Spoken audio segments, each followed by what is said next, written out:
Psychophysics. As we learned that psychophysics studies the relationship between physical stimulus and the resulting subjective experience. It studies this relationship through various methods. We have covered so far two methods of psychophysics, and we are continuing with the third method. The psychophysical approach to perception focuses on the relationship between the physical properties of stimuli and the perceptual responses to these stimuli. So the physical stimuli are in the environment, and the perceptual processes take place within the observer, which is us. The classical psychophysical methods for measuring this relationship, as we have discussed, are method of limits, method of constant stimuli, and method of adjustment.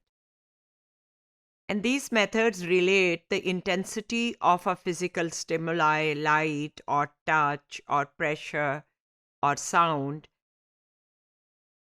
measured in physical units, to the magnitude of the sensory experience. What is the intensity of sound? वो कितनी volume में high है और आपको experience वो कितनी high हो रही है, आप उसको कितना लाउड समझ रहे हैं. So this experience is measured in psychological units.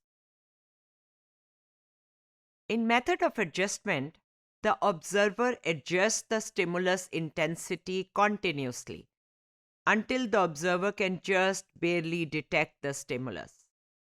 Now, we remember that in method of limits, the stimuli are presented on successive trials to the observer, and they are asked to detect when they hear something or when they stop hearing something. But in this method, what is different is that adjustment of the stimuli or the stimulus is with the observer. The observer might be told to turn a knob to decrease the intensity of a sound, कि आप इसको घुमा के आहिस्ता करते जाएं और जब आपको बिल्कुल सुनाई ना दे तो बता दें कि अब आपको सुनाई नहीं दे रहा. So they adjust and decrease until the sound can no longer be heard, and then to turn the knob back again so the sound is just barely audible. This just barely audible intensity is taken as the absolute threshold. This procedure may be repeated several times, and the threshold determined by taking the average setting. Same as we do in other methods, we take an average of when they stopped hearing or when they started hearing, and then we take an average across 10 trials, and that is called the threshold. We all know, even little children, that we can decrease or increase the volume by turning a dial. So we are always adjusting sounds or other stimuli to our own satisfaction for various reasons. Sometimes we need to hear louder, sometimes we need to lower the volume. When we say someone is sleeping, lower the volume, it's our experience of the loudness. And in order to change that experience, we adjust the volume on the dial. Subjects adjust stimulus intensity or sometimes difference between two stimuli until they can just about detect or discriminate the stimulus. This stimulus intensity or difference is the threshold. It is usually done in ascending and descending series like method of limits, but those are under subject's control. This method is faster because observer can determine their own threshold in just a few trials by adjusting the intensity themselves. Examples: there is a method called Bekisi tracking. It's a method a type of method of adjustment.